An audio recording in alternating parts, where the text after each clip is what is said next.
We have our closed captions, if you need them, should be on if you want to press one of your buttons to access them. We have the ASL interpreter as well tonight. So if you want to put it on, I think it will be on speaker view, and you can change the person to help yourself. You can see what you need. Okay, hello and welcome. Anna, am I good to start? Yep. Okay, hello and welcome tonight. We have an amazing presentation for you. My name is Shauna Ackerman. I will be moderating this tonight. If you have any questions, you can put them in the Q&A and I will announce them and ask when we have some little good spaces in for questions. Connie will be talking for about an hour and then we will have more time for questions and answers at the end as well. This will be recorded and on the Voice website probably next week so that you can access it and watch it again and share it with people who might find it important as well. So now we're going to start. I'm going to introduce Connie Mayer, professor in the Faculty of Education at York University in Toronto, Canada, where she works in the graduate program in Education, Linguistics, and Critical Disability Studies.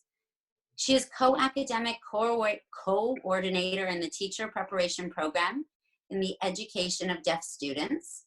Prior to coming to York, Dr. Mayer worked for more than 20 years as a consultant, administrator, and teacher of deaf students from preschool through post-secondary. She's an associate editor of the Journal of Deaf Studies and Deaf Education and for the Volta Review, and member of the editorial board of the American Annals of the Deaf and the Reading Research Quarterly. I'm reading this on a phone. My eyes are not as good. Her current research focuses on language and literacy development in deaf learners, early literacy and early intervention, cochlear implantation, bilingualism, and models of teacher education. She has presented widely on these topics, both nationally and internationally, as well as having authored numerous journal articles and book chapters. And there's so much more that you could read on the Voice website. There's another whole paragraph. She's unbelievable, Connie.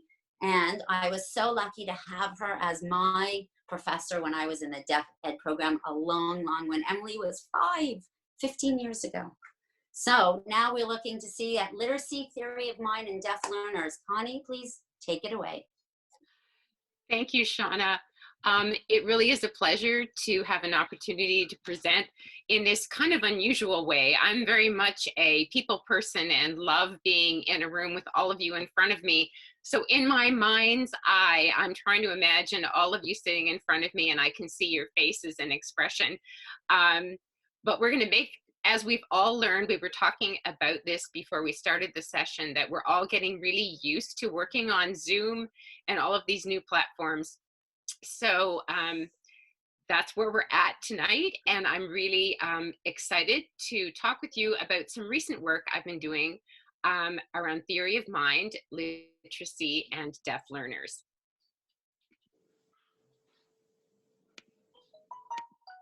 Okay, we're not, my slide will not move. There we go. Yay! We're all right. Yeah, see the first glitch already. So calling theory of mind a timely topic, it's one of those topics that's, it's kind of flavor of the month. And I don't say that in a, kind of a subversive way. It's, or that, it's in fashion, but theory of mind's really been around for a long time, since the 1970s and 80s. But all of a sudden it's become a topic we've talked a lot about in deaf education. So the focus today that we're going to spend on theory of mind in this presentation is a little bit of a different take than most people do with theory of mind. And you'll see what that looks like in a minute. But just because I'm such a teacher type, I have to have a plan. So the plan for our presentation today is we're going to look at three things. Looking at what is theory of mind, kind of defining theory of mind, in case it's a construct you're not so familiar with. We're going to look at how theory of mind can be identified in reading and writing activities. And probably most important, because all of us are teachers. As Shauna said, long before I came to the university, I was in the classroom for more than 20 years. So my feet are very much planted firmly in the classroom with students. And so all of this stuff about theory of mind, how can we teach it? And in this particular presentation, we're going to look at how we can teach it through literacy instruction. So I am going to share with you what I'm saying, some wise words to start the day. One of the most influential people that I've read and whose work I really admire is Michael Halliday, Halliday. And what was so wise about what Halliday had to say was that language is at the core and soul of everything we do. And to quote him, he says, "Language has the power to shape our consciousness, and it does so for each human child by providing the theory that he or she uses to interpret and manipulate their environment." And why I chose to include that particular quote is that theory of mind really is tied, like so much in deaf education, to language. And that, as we know, communication with others, developing literacy, it's a fundamental piece of who we are as humans, that language is at the core. And what you're going to hear in this presentation is how at the core of theory of mind is language. And what is this thing called theory of mind? And interestingly, the parlance in the field, people will sometimes call it TOM, T-O-M, theory of mind.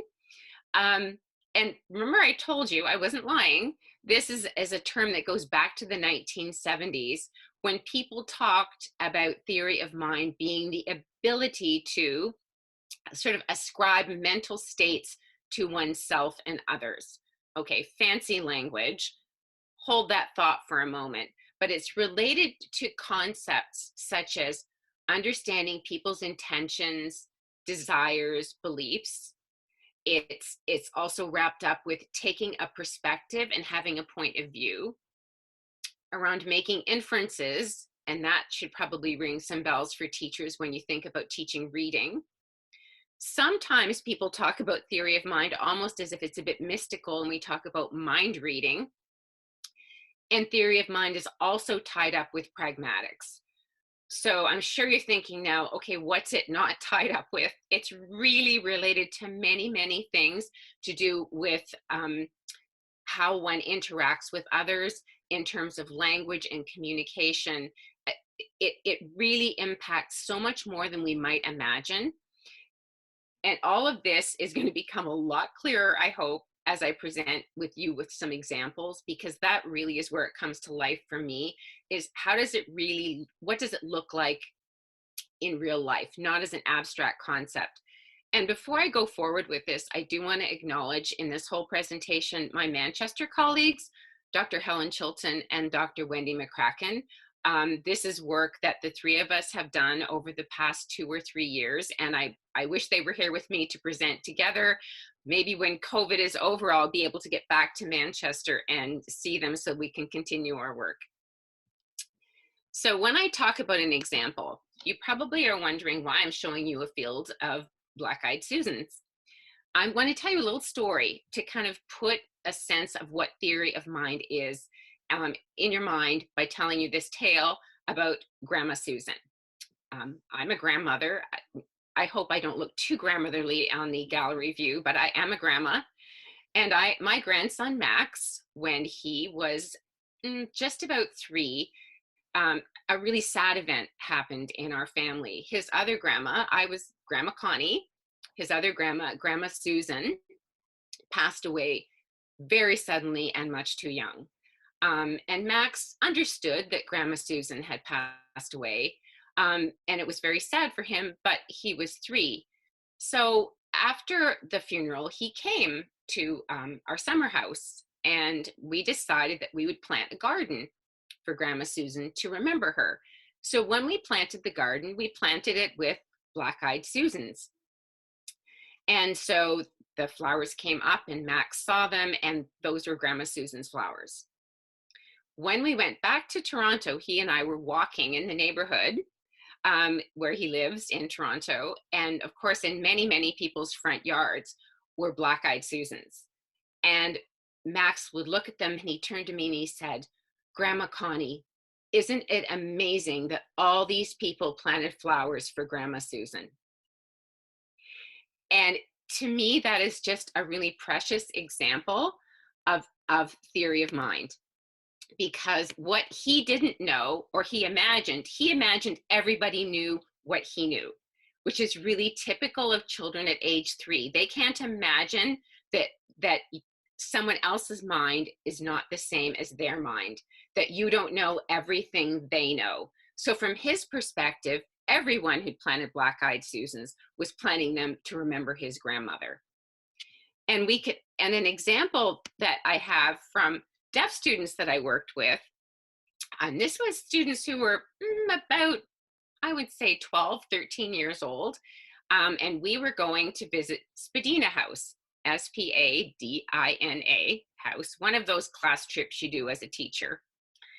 And we all, got off the bus and we toured the house. And, as you do in those homes, they're set up with the table, with the dishes, the paintings are on the wall. It looks like someone lives there. So the students were going through the house and the docent was explaining everything and we were explaining it to the students. And we spent, the better part of the day there. And I could see one of the students getting really anxious at about 2:45, 3 o'clock. She was getting she was upset. So I said, what's the matter? She said, I thought she was worried about getting back to school in time for the bus, or she was concerned about getting home. And I said, no, don't worry. Remember, your mom and dads are coming to pick you up. We don't need to be back to school in time for the bus. She said, oh, no, that's not what I'm worried about.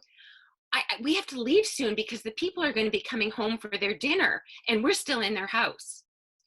And that's when I realized we were assuming that she understood some things about the people who lived there. Her theory of mind of what was happening, I didn't have an insight into. So her theory of what was going on was not the same as my theory of mind. So that point of view, her perspective taking was off. And when you teach deaf and hard of hearing students, well, any students really, but especially deaf and hard of hearing students, you often encounter times when you think, oh, wait, we're not seeing that in exactly the same way. This notion of what someone else is thinking and what you're thinking about what they're thinking. So this starts to give you a sense of theory of mind. And as always, researchers love to study deaf children. And as usual, and I don't mean to sound negative here, but it's quite often the case that when researchers set off to study something and they set off to study it in deaf children, they discover that there's a delay or a difference. So I like to put it not that there is a delay or a difference, but that there's the potential that theory of mind is restricted or delayed in deaf children. And there's the famous brackets. I always say this to my graduate students, the brackets are where you give the nod to God and the angels to say, these are the other people that say the same thing that I say. Well, these are some of the researchers who have found that, in fact, theory of mind can be delayed in deaf children. And when you cut through all of the noise in the research, what you really find, and this is where Halliday had it so right, is that the delays in theory of mind are really related to delays in language. So it's not the fact that there's a hearing loss per se, it's the fact that because hearing loss can affect a delay in language development, that delay in language development impacts the development of theory of mind. So it's just one more reason why language development is so central to child development. The way in which researchers typically assess theory of mind was through something called a false belief task. So let me just show you what that is. They love to do these little experiments. Pardon me while I have a drink. False belief tasks are really typical in the research around theory of mind. And they go back to the 80s. And they do these false belief tasks with hearing children and with deaf children. And they're always some version of this Sally Ann. In fact, in the literature, they're often called the Sally Ann task. So you'll see in the little pictures here at the very top, you can see Sally, and this is Ann. Hence, cleverly, the Sally Ann task. So here's Sally and here's Ann. Sally puts her ball in the basket. Okay, Ann is just sitting there. Sally now goes away. Okay, so Sally goes away. While Sally is gone, Ann moves the ball from the basket to the box. And then the question that you put to the child in the false belief task is, where will Sally look for the ball?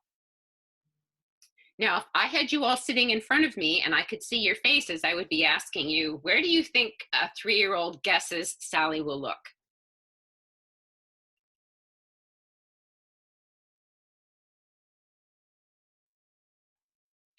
Well, they don't know, okay?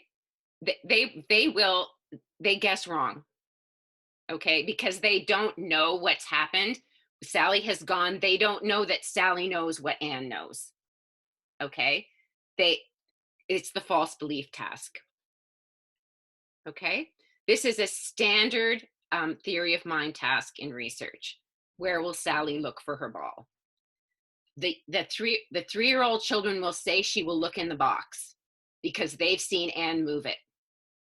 But in fact, Sally won't look in the box. She's going to look in the basket because that's where she left it. 3-year-old children don't know that Sally doesn't know what Ann knows. Okay, theory of mind.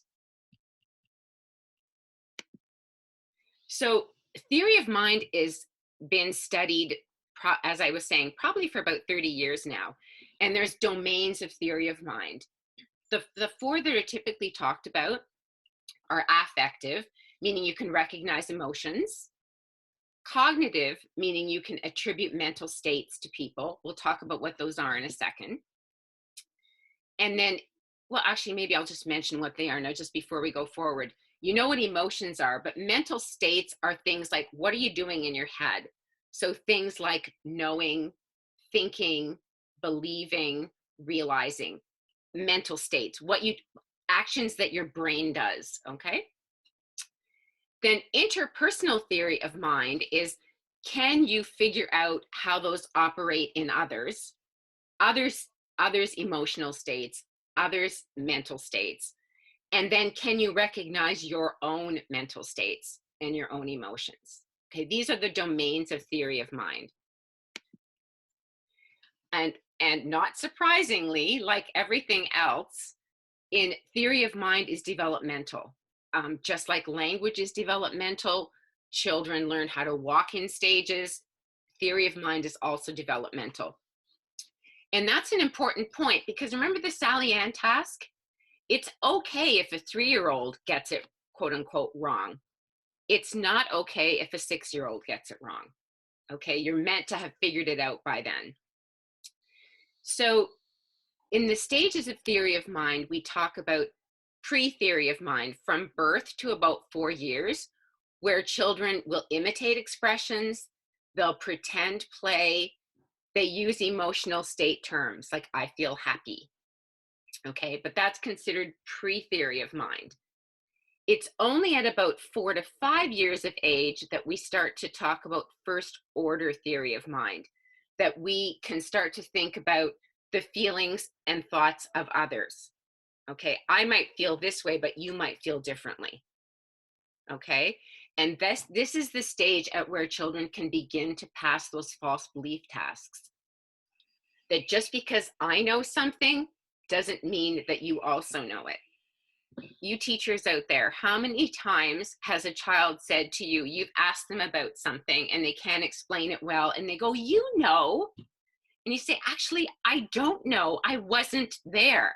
They think that you're going to know everything they know somehow magically. That's that difference that happens at around the first order phase, that you don't know what they know and they don't know what you know. And second order is now when you can think, about what one person is thinking or feeling about what another person is thinking or feeling. You see how complicated this gets? So not only that I know what Shauna's thinking, I know what Shauna's thinking about what Sally is thinking. Okay? See how it gets complicated? But that's in fact how we do interactions with each other all the time. I know Shauna might be upset if I do that because I know she thinks that Sally took her book. Okay, you see how it gets all embedded, and you start to see how language plays a role. And you can see how that has an impact on interactions and why people can get angry or upset if they can't actually take perspectives or multiple perspectives.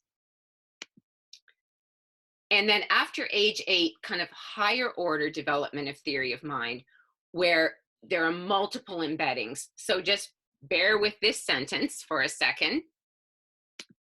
She thinks that her mother knows that her brother hopes his girlfriend will want the gift. See how complicated that is? But if you stop and think about that for a second, you'll think that you do that all the time as you try to anticipate the consequences of something you might say or do. And it's all about thinking what others are thinking, or what they know or don't know, or what they believe or don't believe. And at this higher order level is also when you begin to understand lies, sarcasm, and figurative language. And again, all of you, have you ever watched with your children the uncle or friend who teases the 6-year-old, and the 6-year-old immediately bursts into tears because they don't understand that it's sarcasm? I was just teasing. They don't get it because they're just not there yet developmentally. So that's why Westby and Robinson, who created this developmental chart, got it right in terms of reminding us that there's a development to the ability to take perspectives. And if you think about what that means, teaching in the early childhood years, what can we expect when we say to a child, well, think about this, share, how might they feel? Okay, depends how old they are about how much they can get into somebody else's head and imagine how that person might feel. At age 3, they're not very able to do it yet. Okay, so this is really important stuff for us to think about as teachers and parents. So most of theory of mind work has been focused on face-to-face or through the air language. Anyone who knows me knows I'm a literacy person. I'm a reading and writing person. That's been my passion as a researcher for 30 years. That when I began to work with my colleagues in Manchester, we started to think about whether we could look at evidence of theory of mind in reading and writing, not just in through the air language. Because while the Sally Ann task is lovely with the basket and the box or some version, it seemed to us that theory of mind is much more subtle than that, or maybe we could at least look at it in different ways than a Sally Ann task. So we wanted to think about it in terms of literacy. Because when you think about literacy, that if you're thinking about when you read and write, you're imagining that you have to think about the thoughts and feelings and beliefs of people who you can't see because it's in print. So when you're reading a story, or let's keep it simpler. Let's say you're writing a letter. If I'm writing a letter to you, I can't see you. And in fact, I might be writing a letter to somebody like an editor that I don't even really know. So now I'm having to think about how that person might take something I say. Will it be offensive? How do I frame it? How do I make it connect with them when I can't see them and I might not know who they are? Let me make this concrete. Have you ever sat and rewritten an email about 17 times to try and get the wording just right so you don't offend the person on the other end? Now, it's easier to write something to someone you know well because you know what they're going to be thinking. But so often when we write, we don't know who the audience is. And so it's trickier in print than it is in through the air language. And on top of that, when you're doing it in print, you're also struggling with just writing and reading, the decoding and encoding that go along with print, and also that using more complex language and vocabulary. So we wanted to think about what literacy and theory of mind might look like. How do those things go together? And this is actually, I have to say, an area of theory of mind that's not been very well researched in hearing or deaf children. So again, just to give you a sense of what I'm talking about, to make it more real, here's a little poem all of you should know, a classic, and who knew it was first published in 1805? Little Miss Muffet. Little Miss Muffet sat on a tuffet, eating her curds and whey. Along came a spider and sat down beside her and frightened Miss Muffet away. Okay, many of us grew up with that nursery rhyme. Okay, now I want you to read this. Take a look at it for a second. This is written by a 7-year-old hearing child. And she is writing to Dear Miss Muffet. And she is writing as if she is the spider. She writes, Dear Miss Muffet, I'm very sorry I scared you away. You were sitting on a tuffet and I just wanted to sit beside you. I'm sorry I ate your curds and whey. I will bring you another bowl. I wasn't trying to scare you away. If you see me again, don't be afraid. From the spider. Why do I show you this in terms of theory of mind? Think about this for a second.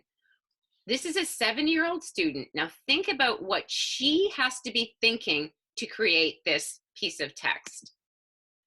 To write this, she needs to know a few things. First of all, what does she have to know around background knowledge? Now, again, this is when I'd love to be seeing your faces. What does she need to know? She needs to know the nursery rhyme to start with. Okay, so she has to have background knowledge of the nursery rhyme. But not only she has to know it, for this piece of writing to make sense, she has to assume that you know it too. So she has to know not only her mind, but her reader's mind. So when she writes that letter, she has to assume in your mind that you also know the Miss Muffet story or the Miss Muffet nursery rhyme, okay?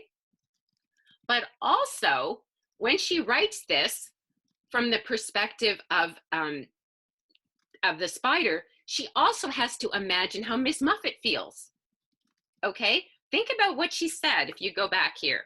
She talks about, if you see me again, don't be afraid. So she has to be adopting a feeling that Miss Muffet had. So she's got to imagine also she's in Miss Muffet's head. So she has to have the reader's a sense of the reader's mind, Miss Muffet's mind, as well as she's got to get into the mind of the spider. So if you think about all the theory of mind she has to have, she's having the theory of mind of 3 different individuals: the reader, Miss Muffet, and the spider. On that note, Connie, yes. I just need to pause for 1 sec. We just want to switch out the interpreter. No problem. And then you can continue on how much information goes into a nursery rhyme that I'm not sure we gave so much thought to before. And that one just threw me way off. We're good. Okay. Thanks, and Connie. Think about if you're going to read the letter she wrote, if you're going to read this 7-year-old's piece of writing, to read this, you need to know the nursery rhyme to understand the point of the view, the writer's mind. You have to imagine that you're Miss Muffet as you're reading it. And you also have to adopt the perspective of the spider. So what's really so powerful here about a 7-year-old's piece of writing is the huge evidence of theory of mind that she presents by the way in which she constructed this letter.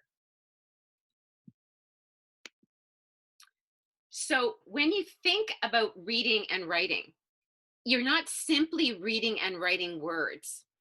You have to read and write. You have to read and write ideas and thoughts that spring from the relationships behind those words. Okay? It's not just the words on the page. You have to get behind the words on the page, so that reading and writing are active problem-solving processes. And teachers, how many of you have said the kids can read the words on the page, but they can't get under the words? They don't know what's behind the text. They can't make inferences. They don't make connections. A lot of that is wrapped up with theory of mind. Because to do those things, you need that world and background knowledge, you need the language, and you need the vocabulary. So if you think about theory of mind in print, we often talk about the writer's mind, because I want to say something, and I want to say it to the reader's mind. But I have to have a sense of who the reader is, that sense of audience. You know, when you teach writing, and we say to students, you always have to write with who are you writing to? What does that person know? How much do you need to explain? So writers write and they imply. They say things that they hope you get the meaning from, and then the reader has to infer from what the writer has put down on the page. But if you're telling a narrative, you also have all of those characters' minds to play with. So look at all the minds that are on the page at one time. All those minds that have to make connections among themselves. I'm paying attention. Hold on. Okay? You do that. So to imply and infer are really opposites. To imply is to suggest something. The writer suggests, and the reader infers, gathers, deduces, figures something out. So in a sense, inferring is on the receiving end of implying. And a nice metaphor for this is Bernstein called the implier the pitcher and the inferer the catcher. Okay? So writers pitch the idea to you and the readers catch it.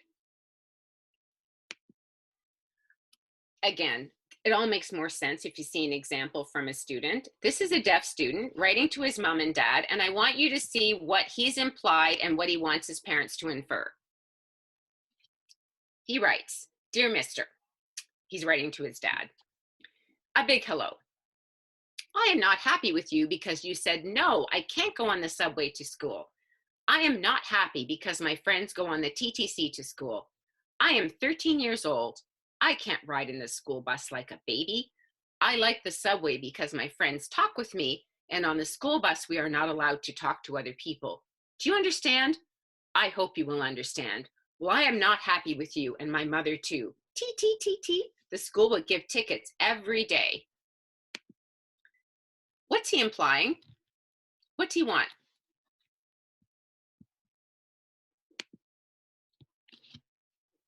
He's not asking directly. He doesn't say this directly. He implies it.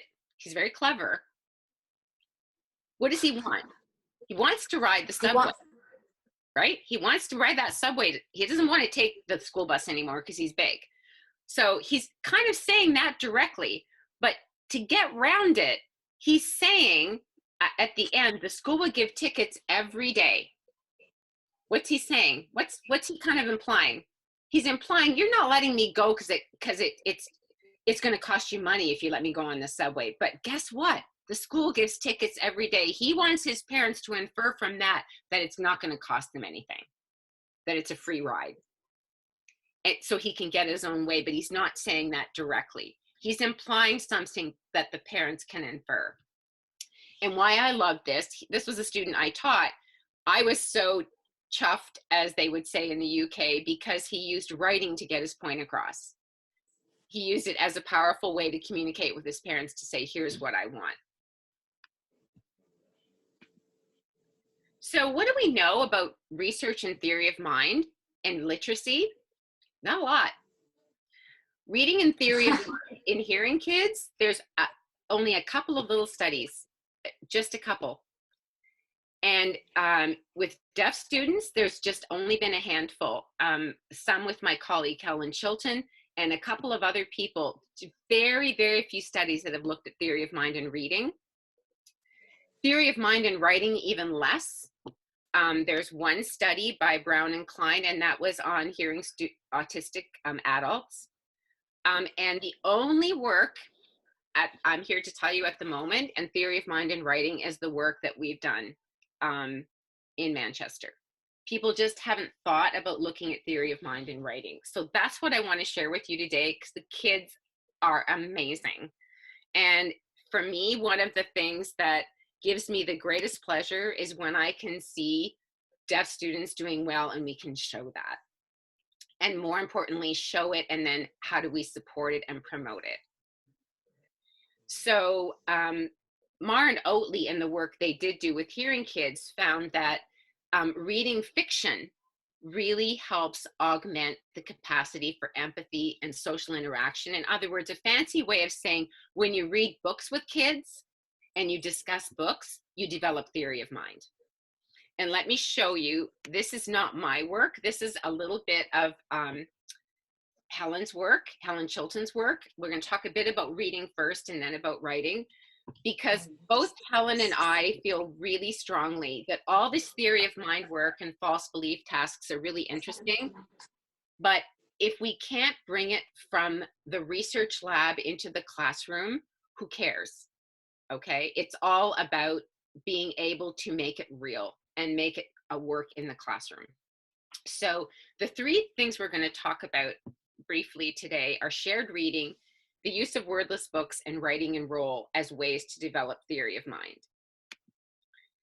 So Helen did a study where they did shared reading, where they filmed teacher-child dyads, like just pairs, teachers and children together, where they were doing a book talk.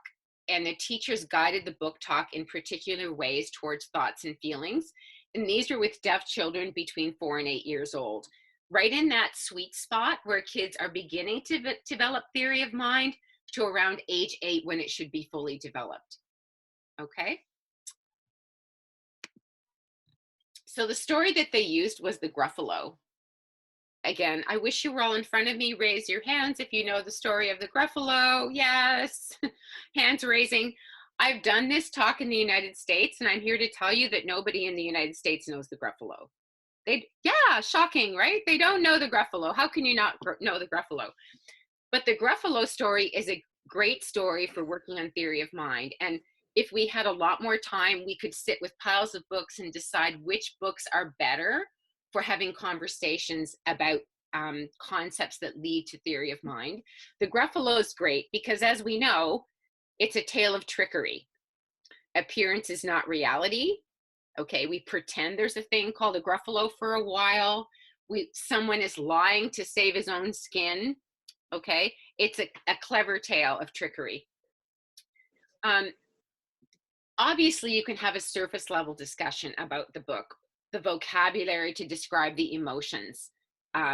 So-and-so is scared, he is angry, and you can sequence events. That's fine. No one's saying that's not a good thing to do. But if you want to support the development of theory of mind, what you want to do is focus on these sorts of things. So, for example, remember we talked about first order theory of mind? First order cognitive thought. So, for example, can the child predict actions on the basis of false beliefs?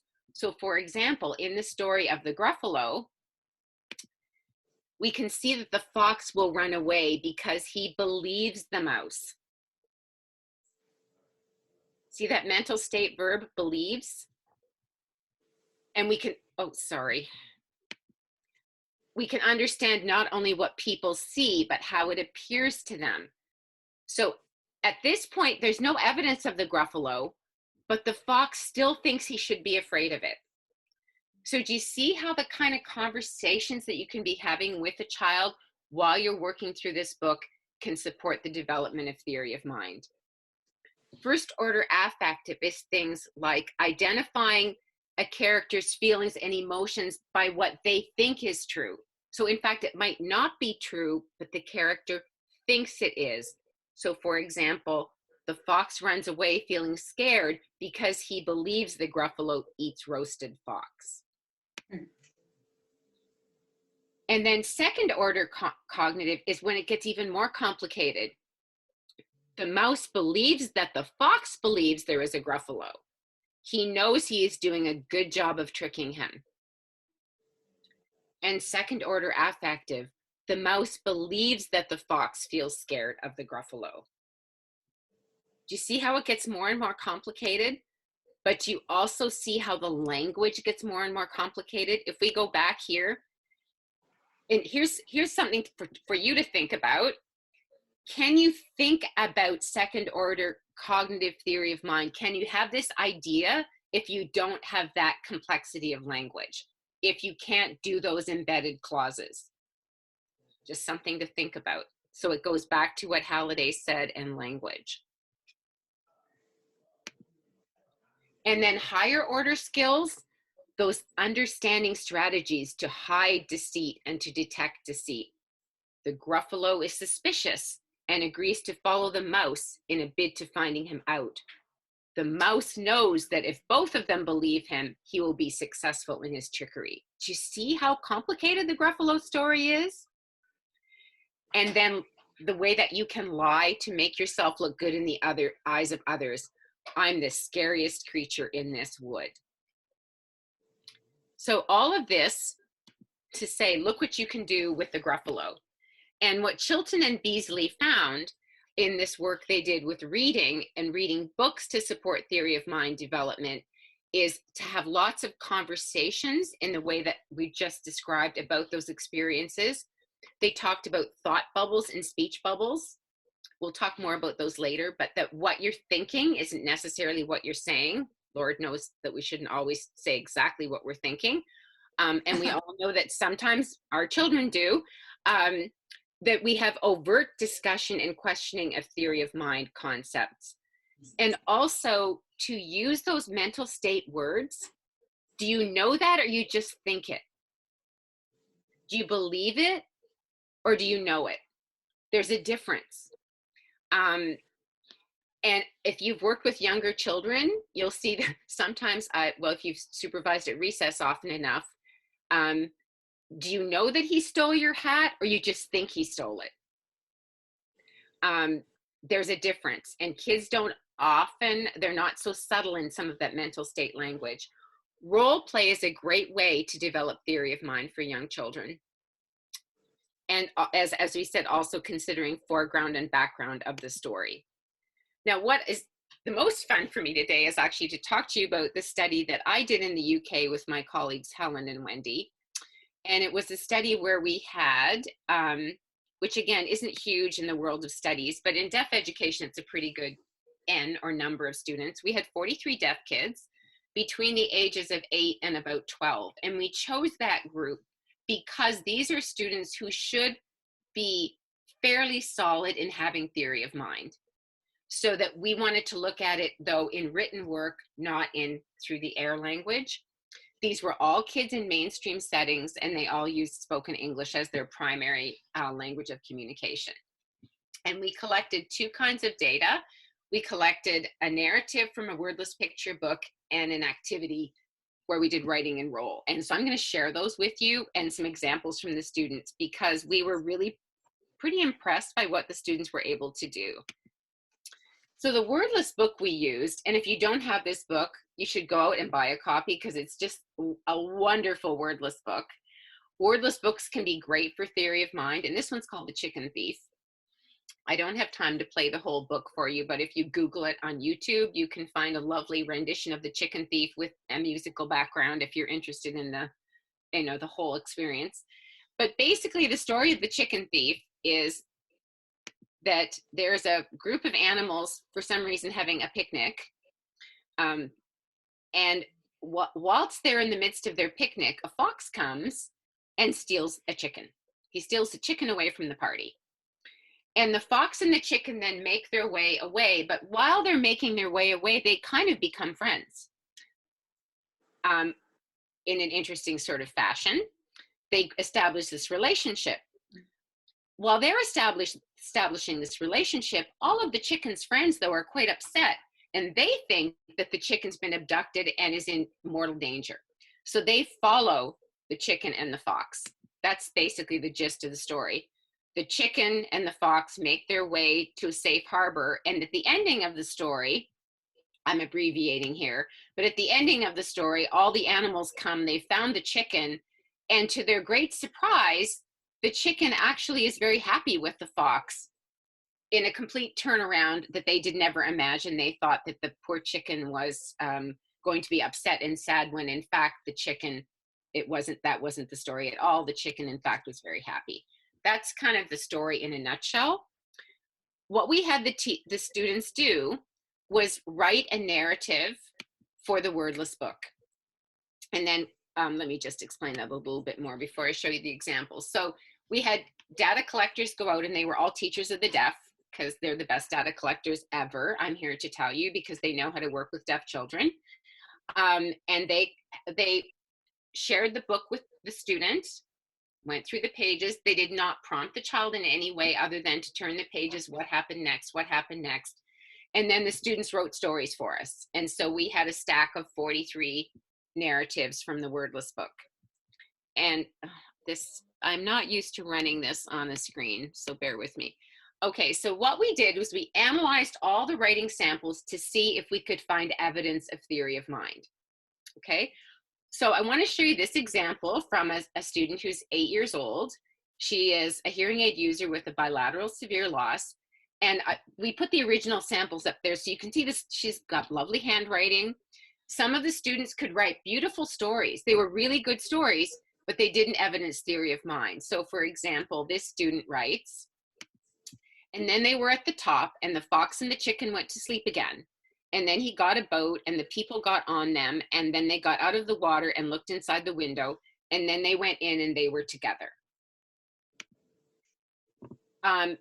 No theory of mind. She's telling the story and what happened, but no evidence of theory of mind.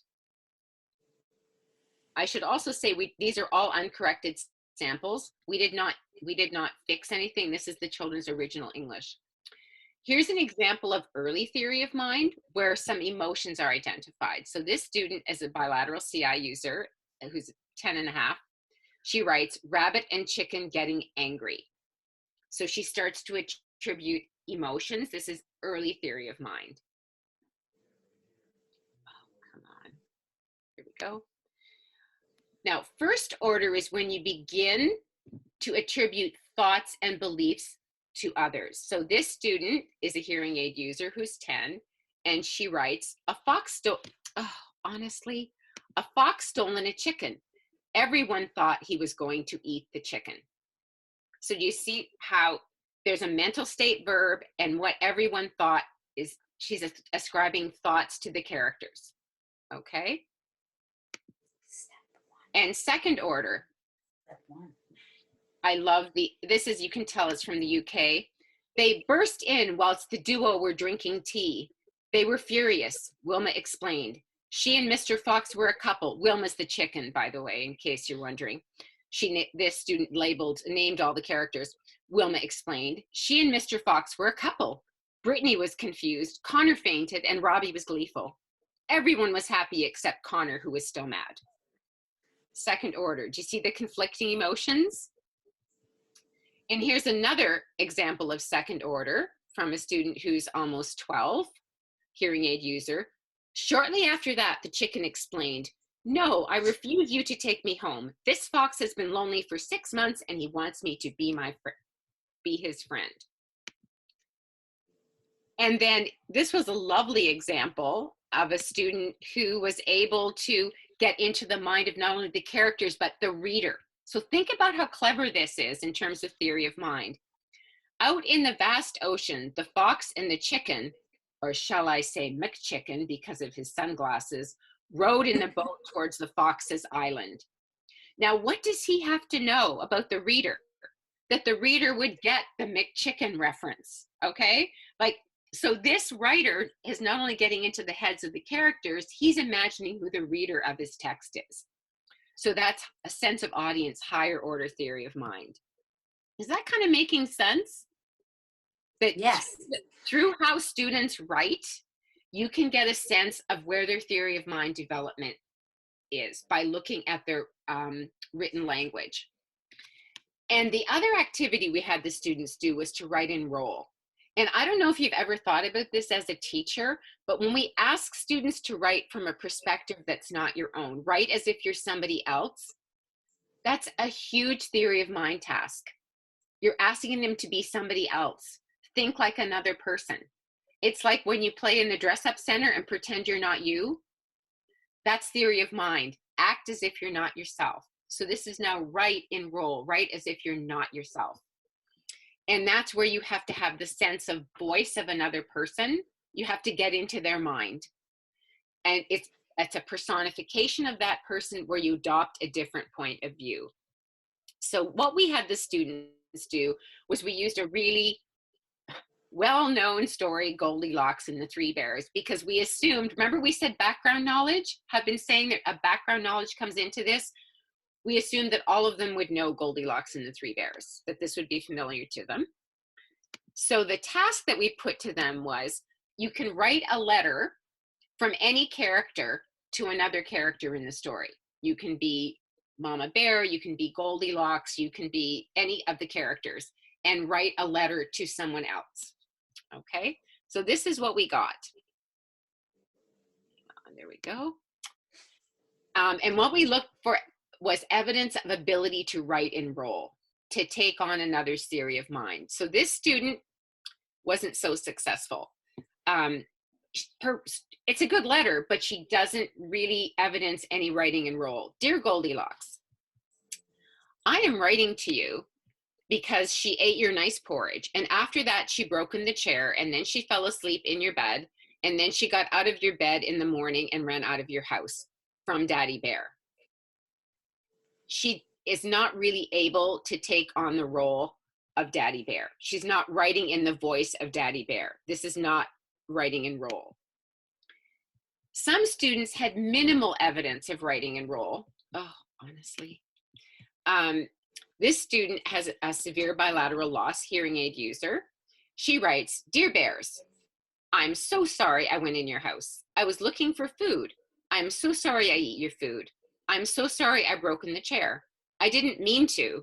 I'm so sorry I sleep in your bed. I'm no goes your house anymore. I'm so sorry. From Goldilocks. So what you get when you get minimal writing in role, you get a lot of I'm sorry, and that sort of repetitive, a sense of it, but not really an in-depth ability to write in role, not to really become that other person. You'll see what I mean when I show you the other examples. Here's moderate evidence of writing in role. Dear Bears, I'm sorry for walking on your house and not even knocking on your house. Sorry for eating everybody's porridge, but it smelled so good, and then I sat down because I was full. The chair broke and I fell on my backside. Then I went upstairs and had a little nap on each bed. I fell asleep on the baby's bed. Then you came back and I didn't know. So then I woke up and screamed because I was scared. I'm sorry. Love, from Goldilocks. So do you see the difference? Adopting more of what was Goldilocks feeling. Why did she do what she did? What was she thinking when she did it? Adopting role, showing evidence of theory of mind. Because our argument would be, if you don't have some theory of mind, you're not going to be able to write in role. You can't think like someone else. Now here's strong evidence of writing in role. And this student was 9.5 bilateral implants. Dear Goldilocks. Well, I will check out the name. Dear Goldilocks. Isn't that perfect? Dear Goldilocks, I am writing to tell you that I am massively angry. I may have to call the police because of your devious doings. You ate my porridge, my wife's porridge, and my son's too. In fact, you ate all of his porridge. Then you sat in our chairs, both mine and my wife's. We found out that you broke my son's chair. It cost us 200 pounds. Upstairs I went, and what did I find? 2 bed, wrinkled and unstripped. Then I found you sleeping in my baby's bed. We had to chase you to get rid of you. You are a very, very, very naughty girl. Yours sincerely, Mr. D. Bear. P.S. I'm telling your parents, don't go in other people's houses without permission. Anyway, what are you doing in the woods by yourself? Have you been in other houses? I expect a reply in 2 days' time, or it's the police. So you can see the evidence of all the perspective taking that that child has to have. It's not just that she has good vocabulary and good language. It's that she is able to take these perspectives that are so powerful. She is able to adopt the point of view of the bear. Now then the bear thinking about what were the parents up to. There's multiple theories of mind going on in this particular example. Okay, The other thing we looked at, because these are two elements that if they're missing, you're not going to find theory of mind in written work. The first are those emotional state terms, and let me explain this for a second. So these come from the Chicken Thief book. And what we did was we went through all of the students' written language samples to see which emotional state terms they used. So by emotional state terms, those, you know, happy, sad, those kinds of words. What these bars mean is how many children used a particular word. So for example, if you look at the word glad over on the left-hand side, glad, G-L-A-D, only one student used it. Now that student might have used it more than once in the same story, but we counted how many students used the term, not how many times the term was used, okay, if that's clear. So if you look at the word angry, we had 33 kids use the word angry in their stories, where we only had one student use the word lonely. Okay, so when you look at that as a teacher, what do you see? Kind of a lot of reliance on the same kinds of words, the same kind of vocabulary, and a limited set of emotional state terms. And if you look at mental state terms, it's even a bit more dire in terms of variety. Most of the mental state terms the students used were thinking or thought. There were only a handful of kids who used other mental state terms like wondered, know, decide. Okay, more on that in a second. If you start thinking about what's the implication of that, how can you talk about what someone's mental state is if you don't have a word for talking about that mental state? So do you see how it's all wrapped up with language? So theory of mind is so important, but it's, as we go right back to one of my earliest slides, it's all wrapped up with language. Connie, I just want to let you know it is 8:30. I'm not Okay, sure well, how much longer we have you got have about, on. we have about 3 slides left, and then we have time for some Perfect. chat. Okay. Okay, So great, thank you. no worries. The main things we found from the research was, here was the good news. The yay, you know, yay, raise your hands in the air and go Yahoo, is that despite all the research that says deaf children don't have theory of mind, we found that the majority of kids did demonstrate some theory of mind understandings in their written work. Most evidenced first and second order theory of mind with multiple examples in one piece of writing. So that's the good news. The other piece of good news as a writing researcher was all of them wrote enough in length and story that there was enough to analyze. And for the most part, their writing didn't display the non-standard English we usually see with deaf students. It wasn't perfect, but their English was pretty good. Here's the kind of not so great news. We found a limited number of emotional and mental state terms used. That was disappointing.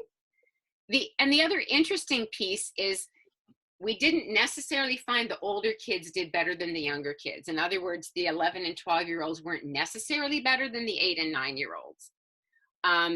It did seem to be that kids that wrote more evidenced more theory of mind, but that wasn't even consistent across the samples. I'm not going to say a whole lot more about that because I've made both papers available for any people who want to read them. There's a lot more detail to all of this that you can't do in an hour chit chat.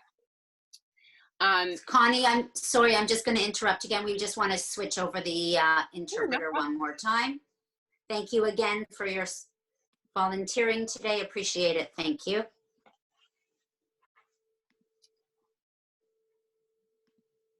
Okay, so, and here's where I wanted to get to today for all you teachers, and I'm one of those all you teachers, is that all of what we learned by doing this research has real implications for practice, because we can use reading and writing to develop theory of mind by making connections between writing.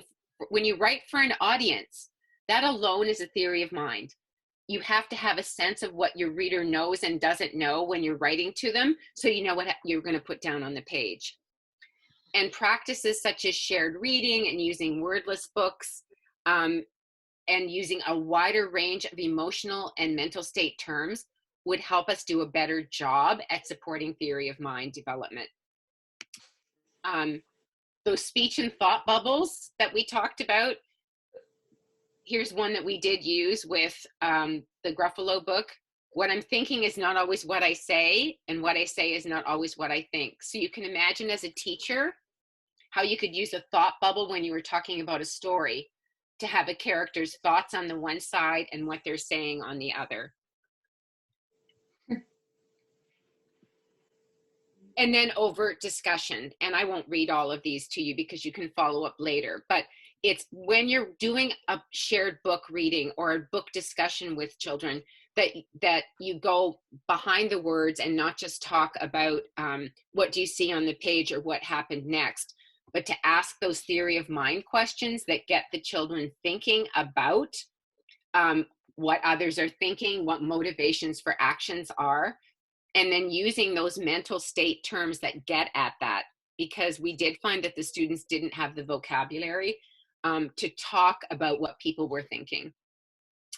And the last thing I'll leave you with that's really concrete, if you're keen to try this yourself, I've made this available for you to look at later if you're interested. We have 2 frameworks for analyzing theory of mind in writing. So let's say you wanted to have the students do The Chicken Thief or Another Wordless Book. This is a framework you can use it's real simple. Just look at it and then you can see where your child's, where the student's written language falls. You can look for evidence of theory of mind in their writing, and we've tried to put examples on the side so it's an easy form to use. And here's a similar one for writing and roll. It's almost like a rubric where you can then look to see if you want to do a writing and roll activity, how you could assess it to see where the student is at. And again, we put examples there. We made it really specific so it was easy to use. Okay, and what I want to end with is a couple of thoughts that that teachers shared with us in discussing theory of mind. Teachers said to us, we think people avoid it, don't they? Because it's too hard. You start a conversation and you think, where am I going to go with that? It's too hard to explain. We avoid those theory of mind conversations because they're linguistically more challenging. But then the teacher said, it affects all of your schooling. If you don't understand how somebody else might feel, social relationships and empathy and sympathy, like that's a real problem. So it matters. But ultimately, all of that research and false belief tasks are all great, but it needs to meet practice. So the teachers had asked us if there was something out there that assessed theory of mind, that if we could figure it out, that would be really helpful. And that how can they use it? And if they had something to use, that might be brilliant.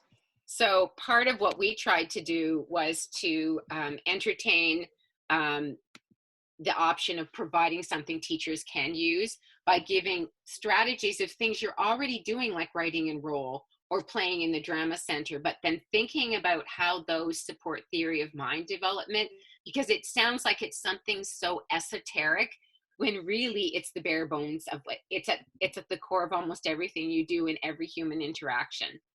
So we can stop and chat as long as you like with questions, comments. If anything isn't clear, I always feel like there's never enough time to go down all the paths I'd like to. But I have tried to provide some references and would be happy to answer questions if you want to email me. My email address is somewhere in all this stuff. And then I'm happy to send you any other references that you might be interested in. I had a question about, is there a way that we can get a handout about the domains and development of theory of mind? Yes, I can certainly, well, they're in the articles that I've given that are posted, they're in there. And if people want more than that, I can certainly provide them. Okay, perfect. So I just want to reiterate that the PowerPoint and the articles that Connie tonight, so this PowerPoint and the articles Connie is talking about will be available to voice members on the website. So if you're not a voice member yet, it's a great time to join and give the gift of voice membership to other people too, so they can learn too. Okay, so all of that. If anyone wants to come off of mute and actually ask a question themselves, you're more than welcome, or you can put it into the chat now if you have anything. I got a lot of love the presentation and quite a lot of other ideas in the chat of people writing books that they've used for Theory of Mind also. Connie, will you be presenting this information at the ACEDHH? Oh, that I have presented some of this before at ACEDHH. This research just was published last year, so it's pretty new, 2019. This year, ACEDHH, oh, hang on. There's ACEDHH and there's CADA. ACEDHH is the American one. I always get mixed up which country I'm in. I have presented some before. I don't know if I'm going to be presenting it this year. I haven't quite figured out. I think they're not really having a conference this year in the same sort of a way because of COVID, but I will let you know. At this point, I'm not sure. Thank you. Can you practice, Tom? Can deaf kiddos catch up with typically hearing peers? Yeah, I mean, there's a fair bit. People are writing a lot about theory of mind now, and it's so wedded with language that children whose language is more or less age appropriate, if they are lagging a little bit behind, but their language catches up, the evidence is showing that they catch up in theory of mind. They might be a little bit behind. And again, anything developmental, it's not like, oh, wait, you turned this age and it's immediately turning over to the next thing. Even for hearing children, some kids are, faster and slower on the trajectory. But yeah, kids can catch up, but it does all go back to language, the need language. Do you think you can give the parents and teachers maybe 2 or 3 really good questions to keep in mind when I kind of like, what are you thinking? What do you think about this? I like that one. So maybe is there a few more that maybe we can just keep in the back of our mind?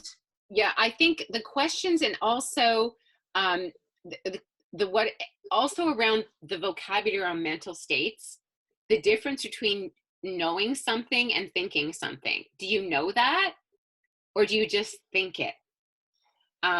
Because children don't necessarily disambiguate those, and it matters, because knowing something is different than thinking it, is different than believing it. They're all important mental states, but to mix that up and to have those kinds of conversations as well around the vocabulary, but not only what are you thinking, but what's that person thinking? And not only then, what are they thinking? Why do you think they're thinking that? Because then that's the next step. Like, you see someone who looks sad. Why do you think they're sad? Do you see the reason for that? Or do you think it's that making the connections between things? That's when you start to get into that higher order theory of mind, that, is Bronwyn upset because Shauna's upset? That sort of tumble down thing. And when you think about how people, to have empathy and sympathy is all about theory of mind. It maybe isn't bothering me, but I can see it's bothering you. That kind of thing. It didn't bother me. Why is she upset? Well, because she doesn't think the same way I do about this particular thing. And that's a really big grown-up understanding, that ability to have that kind of empathy. And sometimes we expect it from 4-year-olds, and they're not really there yet. True. I kind of quite a few adults that could use a few lessons in theory of mind. Well, it's why they studied people on the autism spectrum, because sometimes it's hard for people. And again, it's not my area of expertise, but that's another group who've been studied in the area of theory of mind, because that kind of perspective taking can be difficult. Yeah, it has become actually one of my areas of expertise. And it's something I work in a lot in my practice, with how to think about your thoughts. What do you feel and what do you want? and what will someone else think about that? That's a very big conversation. Yeah, and it's all of that, which we teachers and parents have always done these things, but we haven't labeled them necessarily as theory of mind. It's not Right. that esoteric and abstract a concept. We all get it. We just haven't thought about how much we're actually already using it and thinking about it. This just puts it front of mind and Right. makes us realize how important it is. Yeah. Someone just put on, there's cards that do this. It's Super Duper. Has a set of cards. Now, if you have an iPad or any, I guess it's any app, Super Duper has the apps. So you don't even have to buy the card. You can use the apps and work with that with your kids instead of reading at night. Sometimes use the cards because, again, there's those thoughts. They have all the different careers, which are, you know, who would use this? So someone else wrote that they're doing this theory of mind with their speech language pathologist. So that's a nice place to find it. And there were a couple of questions about ELL kids, right? How does this play out for kids with English as a second language or third? Well, I mean, if they have a first language and it's intact, they'll have theory of mind. It's just they've developed it in Urdu or, it doesn't matter which language is in place. It's just that a language is in place. And then you transfer that, once you've developed empathy, you don't lose it because now you're operating in another language. You just, it just doesn't work that way. I mean, it's having a language to begin with. I think it can be challenging for kids to explain what they're thinking in the second language, which is a different thing than not having theory of mind, if I'm not being too confusing here. But it's the key thing is that language, because that's what sets the foundation. And what I love about sort of the two parallel lines of thinking for me are that as we say in deaf education over and over, it's always about language. We know that. But what's important with theory of mind also is to keep in mind that it's developmental.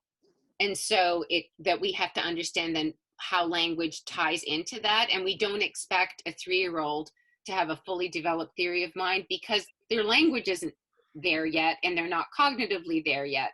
And that's okay. And to understand what we should be expecting so that how do we know if a child is not where they need to be? And then I love some of the activities people have been suggesting about, oh, wait, I could support theory of mind development in all these different ways. Well, I'm also teaching reading and writing or teaching language or we're playing in the play center.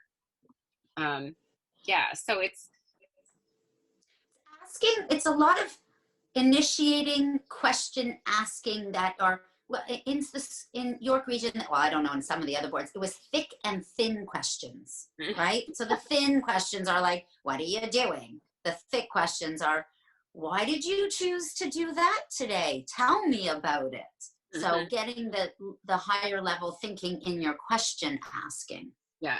And I think, and then often for our kids, it's getting them outside of just thinking about themselves to be thinking about what someone else is thinking or knowing. Because one of the challenges, if you think about writing, which is my real passion as a researcher, one of the challenges when you write is you have to imagine your audience and what it is they know and don't know and how much you have to put on the page. And all of you know when you work with younger children when they're writing, or even, never mind younger children, I've had university students, I know that. I don't know if you know that if you haven't written it down. So yeah, I might have used that line a few times. So you'll see a lot of what you do in Writer's Workshop when you have students read their story to the class. It's the class, but what happened after that, or what was the name of the person, or how did they feel, or because they don't know what you know. So unless you put it down on the page, your audience doesn't know what you know.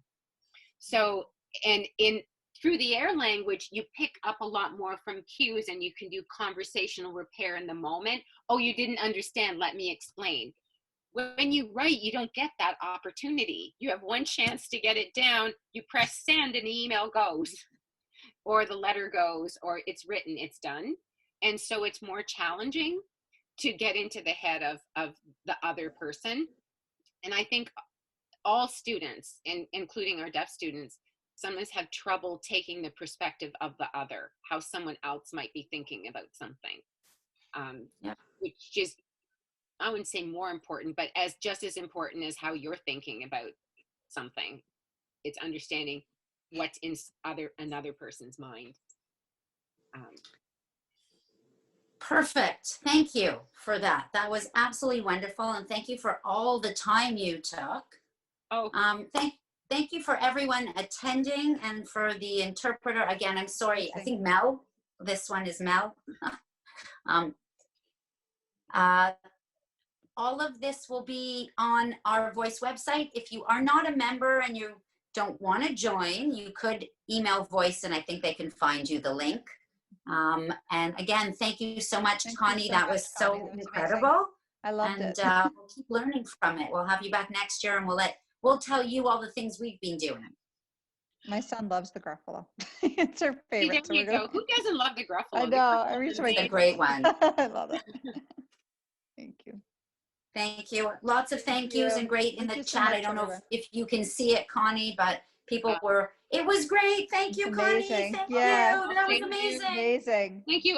The only thing I'm sad about is I have less of your theory of minds just because I can't see you. It's just that I know. I miss seeing your faces. So I hope not to in the far distant future, we can have something where we can see each other. That would be wonderful. Yeah, I know. Fingers crossed next year. The conference Fingers next year. Yeah. Fingers crossed. We will definitely invite you to do this all over again. Thank you. Thank you. Okay. Good night, so much. everybody. Good night, everyone. Thank you. Signing off. Thank you Take so care. much. Stay safe. Bye. Thank you, Anna, for organizing it. Yes. Thank you for our interpreters. Oh. Yes, it was really lovely to have you and make this accessible to all. Appreciate it. Thank you. Yes. Thank you. Okay. We're still on here. We're leaving now. Okay, bye.